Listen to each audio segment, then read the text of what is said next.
Galera, o Fluminense segue invicto no Campeonato Brasileiro. Fluminense que nos últimos 14 jogos venceu 12 jogos, galera. O Fluminense tá implacável e vence a segunda vitória no Campeonato Brasileiro, né?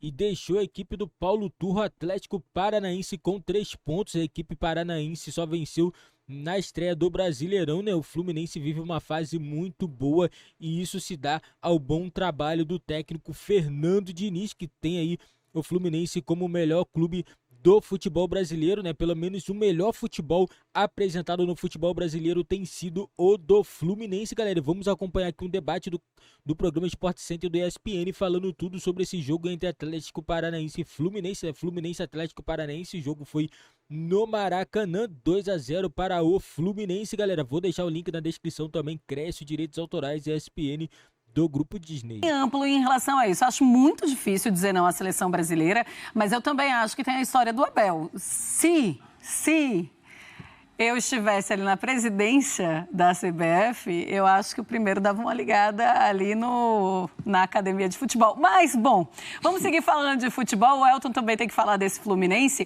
O Elton, o Silas estava falando sobre um Fluminense que tem as suas peças e perde muito quando alguns dos seus principais jogadores saem. Mas eu acho que isso também está ficando para trás. Eu acho que é um Diniz que consegue olhar para o seu elenco, que não tem a profundidade do elenco de Flamengo, de Fluminense, até de Atlético, mas ele já consegue ter soluções caseiras muito eficientes para esse Fluminense.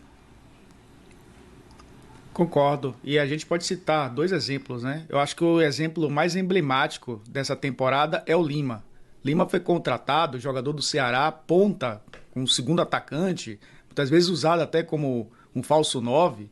O Diniz simplesmente coloca ele muitas vezes como um segundo volante, jogando por dentro, aparecendo na área, né, tendo essa dinâmica um pouco mais no corredor central e sendo um jogador que fez gol, teve gol anulado, um jogador que tem sido muito útil, né, para esse sistema de muitas vezes usar jogadores que originalmente são de outras posições, mas que conseguem fazer bem, né, aquela função ali e ele consegue extrair isso muito bem. Eu acho que o Lima é um exemplo e o Alexander é outro, né? Eu acho que o Alexander é o Caio Paulista 2.0. Já ficou bem claro, né, que o Diniz muitas vezes pode usar um jogador que não é lateral, de um lado ter um lateral de ofício, nesse caso foi o Samuel Xavier, do outro ter o Alexander porque fecha um pouco mais, e aí o Keno tem muita liberdade para atuar pelo lado esquerdo, e ele fez muito isso, né, na temporada passada com outro jogador. Eu acho que ele consegue encontrar soluções dentro do elenco, e como você falou, Marcelo, os jogadores compram a ideia, porque o Diniz tem a palavra fundamental dele, né? Ele sempre cita essa palavra. Eu acho que a palavra que rege o trabalho dele é coragem, né? É um time que é corajoso e parte da individualidade para que o coletivo seja corajoso. Então o Lima jogar nessa posição, o Alexander também, como o Caio Paulista jogou, como outros jogadores já fizeram funções, o Felipe Melo, né, jogando, tudo bem, não foi no Fluminense que ele se descobriu zagueiro, mas tem jogado como zagueiro, né? E o Diniz até falou na coletiva que é um jogador de 40 anos, mas que muitas vezes tem que correr 35, 40 metros para trás quando o time joga com linha alta, e tem feito isso com a idade avançada. O Marcelo, que pode muitas vezes jogar como armador numa segunda linha, porque não é aquele jogador mais de ir para a linha de fundo o tempo inteiro. Então acho que ele encontra soluções no elenco que fazem dele um técnico diferenciado. Para a seleção brasileira, não sei, aí é uma discussão que a gente, claro, jogador é momento, treinador também. O momento dele, o recorte é curto para a gente cravar um Diniz numa seleção brasileira. Mas candidatíssimo, e eu tô com o Donan, é o técnico brasileiro hoje com o melhor trabalho no país. Pois é. Estava vendo aqui as substituições que ele fez nesse jogo. Aí saiu o Felipe Melo, como zagueiro, né, que dá, às vezes, assim, dá um certo frio na espinha, de vez em quando, porque para voltar tem que ter um pouco mais de velocidade. Mas quando não precisa de velocidade, ele é muito firme e isso é importante. Aí entrou o Vitor Mendes, saiu o Lima, entrou o Thiago Santos, o Ganso deu lugar ao Gabriel Pirani, o Cano saiu, entrou o John Kennedy e o Keno saiu, entrou o Lelê. A gente olha para todos esses jogadores que entram, são jogadores importantes, são jogadores que fazem grandes partidas com o Diniz, que cresceram demais com o Diniz. A gente vê o jogador, mas será que ele vai colocar esse jogador jogador, mas como é que ele é? E ele entra e faz, que isso? Como é que consegue mudar? O Lelê mudou a última partida do Fluminense. É o coletivo, né? O que você está falando. Ele consegue desenvolver os jogadores. E eu lembro de um outro. O Elton citou alguns jogadores. O Caio Henrique. O Caio Henrique. Que hoje é um cara que está voando no Mônaco, que muita gente pede na seleção. E eu acho que precisa ir para a seleção. Ele passa a ser um lateral com o Diniz. Jogando muito bem, né? Naquele time do Fluminense. O Caio Henrique não era da lateral de base, aí sai, depois ele joga mais por dentro. Depois volta, né? Ele consegue enxergar a característica para adaptar. O Alexandre é jogador de meio campo, né, que está jogando na lateral esquerda. Aliás, quando o Marcelo está ali, eles conseguem fazer essa troca. A hora um vem por dentro, em outro momento o outro fica ali como lateral. Eu acho que ele está conseguindo encontrar soluções. O Fluminense não tem o mesmo peso de elenco que um Flamengo, por exemplo, mas os jogadores que estão entrando estão entregando. Né? O Lelê é um cara que foi muito bem no Campeonato Carioca, ele pode ser um 9, ele pode ser um cara para jogar junto com o Cano, né? Caindo mais pela beirada, porque ele tem a velocidade. Aliás, tem um lance no segundo tempo que ele bota o Cano na cara do gol. Ele dá um passe para o Cano que ele bota o Cano na cara do gol. Então, acho que é o coletivo. O coletivo potencializa o jogador. É interessante também você ver a lupa para você buscar um jogador com a característica que você quer no seu elenco. É o Gabriel Pirani. Ele não está brilhando no Santos. Menino novo que apareceu, mas não era aquele cara que você fala, pô, vou levar pro Fluminense.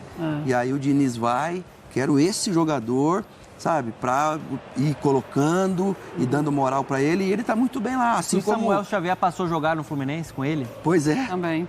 Assim como o Igor Gomes lá no Atlético tá tendo as suas oportunidades. É isso. É o trabalho do scout, é o trabalho do pessoal da análise e o treinador, principalmente, né?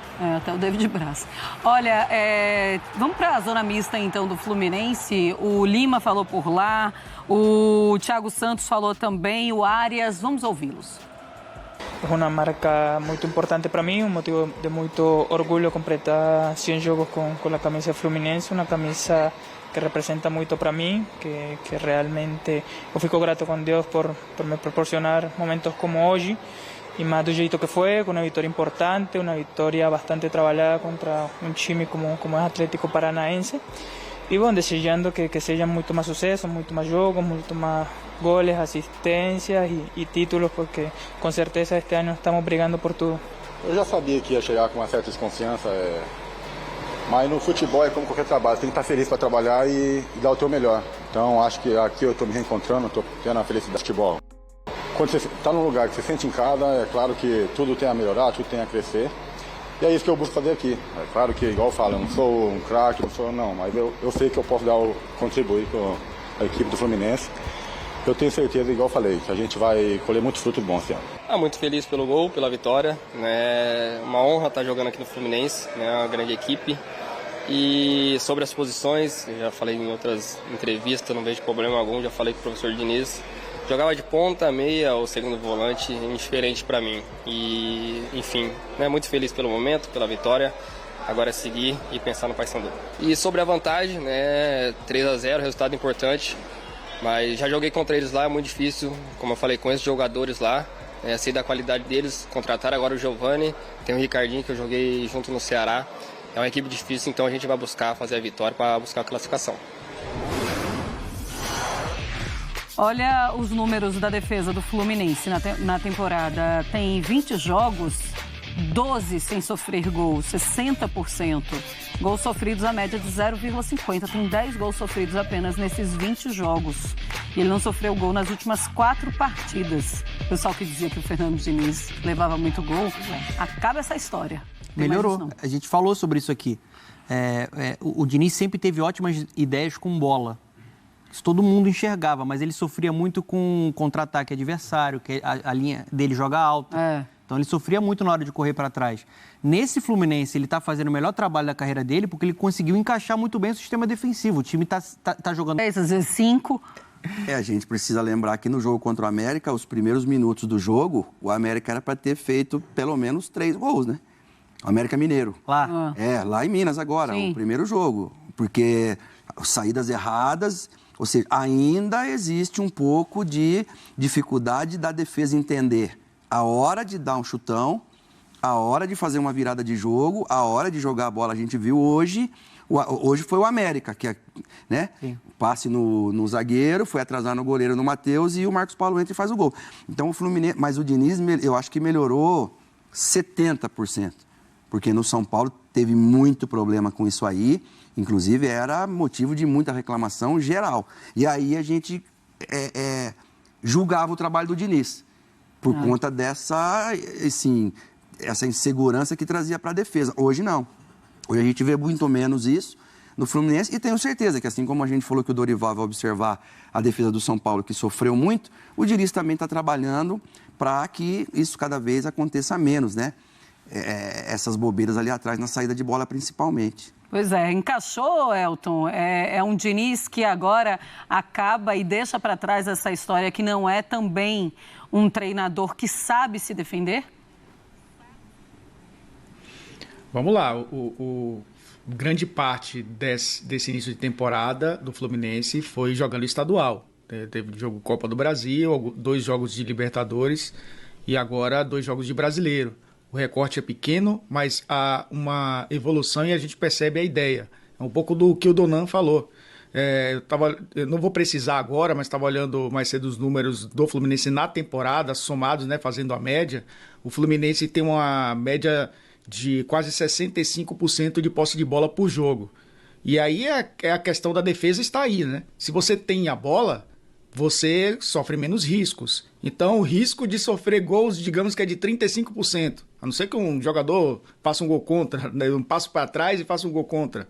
Mas, e desses 35% é o controle do espaço. E aí o Fluminense tenta deixar a bola mais longe do seu campo. E os gols que sofre, muitas vezes, quando não é de bola parada, é justamente desse encaixe não acontecer numa linha alta, e aí tem essas bolas longas. No futebol brasileiro a gente está acostumado a ver muitos times jogarem dessa forma, né, jogo direto, e aí acaba sofrendo gol. Por exemplo, o jogo contra o Volta Redonda, que o Volta Redonda acabou vencendo o Fluminense. Foi dessa forma também. Controle total da posse, o time acabou ali nos contra-ataques sofrendo gol. Então, eu acho que tem muito de um time que cada vez mais se sente confiante em ter mais a bola. E tendo 65% do tempo de jogo com a bola nos pés, o risco é menor. O que falta é aumentar a eficiência ofensiva para que nesses 35% sem a bola, haja essas bolas longas, esses contra-ataques, o ataque faça a sua parte. E muitas vezes os times que têm muita posse de bola é assim, né, Marcela? Toma um gol, mas faz 3. Toma 2, mas faz 4. E o Fluminense, eu acho que em muitas oportunidades consegue ser desse jeito. O time que tem a bola, produz e faz gol. Foi o caso de hoje, por exemplo.